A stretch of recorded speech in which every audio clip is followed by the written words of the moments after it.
Hello everyone, welcome back. So I thought I would give you guys a little teaser and share with you what I have going on here. So I let myself go and madness came forth.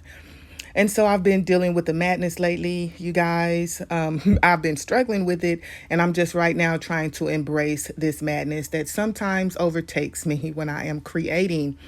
And so not only did I have that one, but I have this one as well, you guys, which is almost an exact copy, I guess like a fraternal twin of the first one. And I also have this one, which is just only two signatures. So, yes, you guys, stay tuned to see what they turn into or how they progress even further. But this is pretty much it, you guys. Thank you all for watching and putting up with me and my madness. You guys have a lovely evening, a lovely night, or morning, wherever you are.